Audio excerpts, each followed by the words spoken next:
বেলাল রাদিয়াল্লাহু তাআলা আনহু নবীজির কাছে গিয়ে বললেন, ইয়া রাসূলুল্লাহ, আমি মানুষ কালা, খেজুর কালা, আমার খেজুর কেউ কিনতে চায় না। নবী আমার বললেন, ও বেলাল, তোমার খেজুর যে ক্রয় করবে তার সকল রোগের শিফা হয়ে যাবে।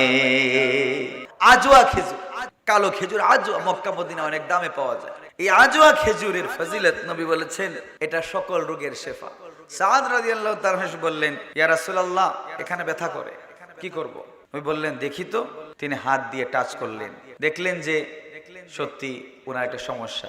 বললেন, বন্ধু আমার, তোমার তো হৃদরোগ হয়েছে। ইয়া রাসূলুল্লাহ, কি করব? হৃদরোগ হয়েছে, আমাকে আপনি মেহেরবানি করে ব্যবস্থাপনা পত্র বলে দিন। তুমি বললেন, তুমি একটা কাজ করো, প্রতিদিন সকালে তুমি আজওয়া খেজুর খাবে। সুবহানাল্লাহ, দেখবে তোমার এই হার্টের যে রোগ আছে, হৃদরোগটা কমে যাবে। তো আহলে আরবের লোকেরা তারা এটা করে কি জানেন? ওই যে আজওয়া খেজুরের বিচি আছে, ওটাকে চূর্ণ করে, গুঁড়া করে, ওটাকে তারা তাদের উট, তাদের জন্তুজানুকে খাওয়ায়, নিজেরাও খায়। জিজ্ঞাসা করা হলো, এটা করেন কেন? যে এটা খেলে আমাদের ঘোড়া, আমাদের উটগুলো হৃষ্টপুষ্ট হয়, শক্তিশালী হয়, এবং আমরা ওইগুলো খাওয়ার কারণে আমাদের হার্ট কি হয়, স্ট্রং হয়, শক্ত হয়। সুবহানাল্লাহ।